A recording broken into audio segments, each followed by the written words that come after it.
ষষ্ঠীর উপলক্ষে comedy video, কেউ মাইন্ড করবে না। বলছি আমার বউ অন্য ছেলের সঙ্গে পালিয়ে গেছে, তা শাশুড়ি কি আমাকে মেনে নেবে জামাই ষষ্ঠীতে? যদি শাশুড়ি না মেনে নেয় তাহলে আমার এখানে শাশুড়ি কে হবে? ও শাশুড়ি হবে? কি বলে বেরো উলাউটো? তাহলে শাশুড়ি তো আমাকে ঘর ঢুকতে দিচ্ছে না, জামাই ষষ্ঠী করতে দিচ্ছে না, তাহলে শাশুড়ি আপনি হবেন তো? হ্যাঁ কি হয়েছে? বুঝতে পারো না, পালিয়ে গেছে। পালাবে কি করে? আমি নতুন কাজ পেয়েছি হাওড়া ব্রিজে ঝাঁট দেওয়া, সেই ফাঁকে ফুরুত। তাহলে শ্বশুর বাবা তো আপনি হবেন তো? রে আমার শ্বশুর তো পাকা আমের মতো দেখতে। তা বলছি শুনুন, এই শাশুড়ি ফোন করিল। হ্যাঁ হ্যালো, হ্যাঁ বলছি এই তো শ্বশুর মশাই দাঁড়িয়ে রয়েছে। না না মদ গাঁজা চরিত্রহীন বটে, আল ফাল কথা বলবেন না, 5টা মানুষ দাঁড়িয়ে রয়েছে।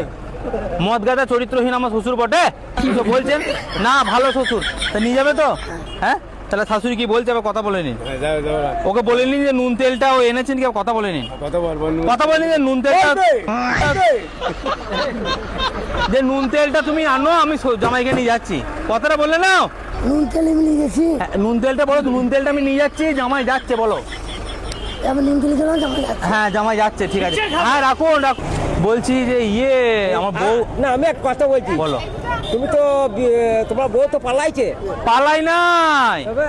আমরা গুস কাটা থেকে ওই ভাগারডাঙ্গা যাচ্ছিলাম জামাই ষষ্ঠী করতে। জামাই ষষ্ঠী তো চললে, দিয়ে বউটা কোথায় পাল্লালো আর খুঁজে পাচ্ছি না। অন্য ছেলের সঙ্গে চলে গেছে। হ্যাঁ তোমার বউ দাঁড়িয়ে ছিল ওইখানে, হ্যাঁ। নিয়ে একটা অন্য ছেলে মোটরসাইকেলে চাপিয়ে নিয়ে চলে গেল। চলে গেল চাপিয়ে নিয়ে? আর তুমি শ্বশুর বাড়ি চললে তো? কি কোন মুখে যাবো শ্বশুর বাড়িটা? হ্যাঁ চলো, ও তো চাপিয়ে নিয়ে গেছে।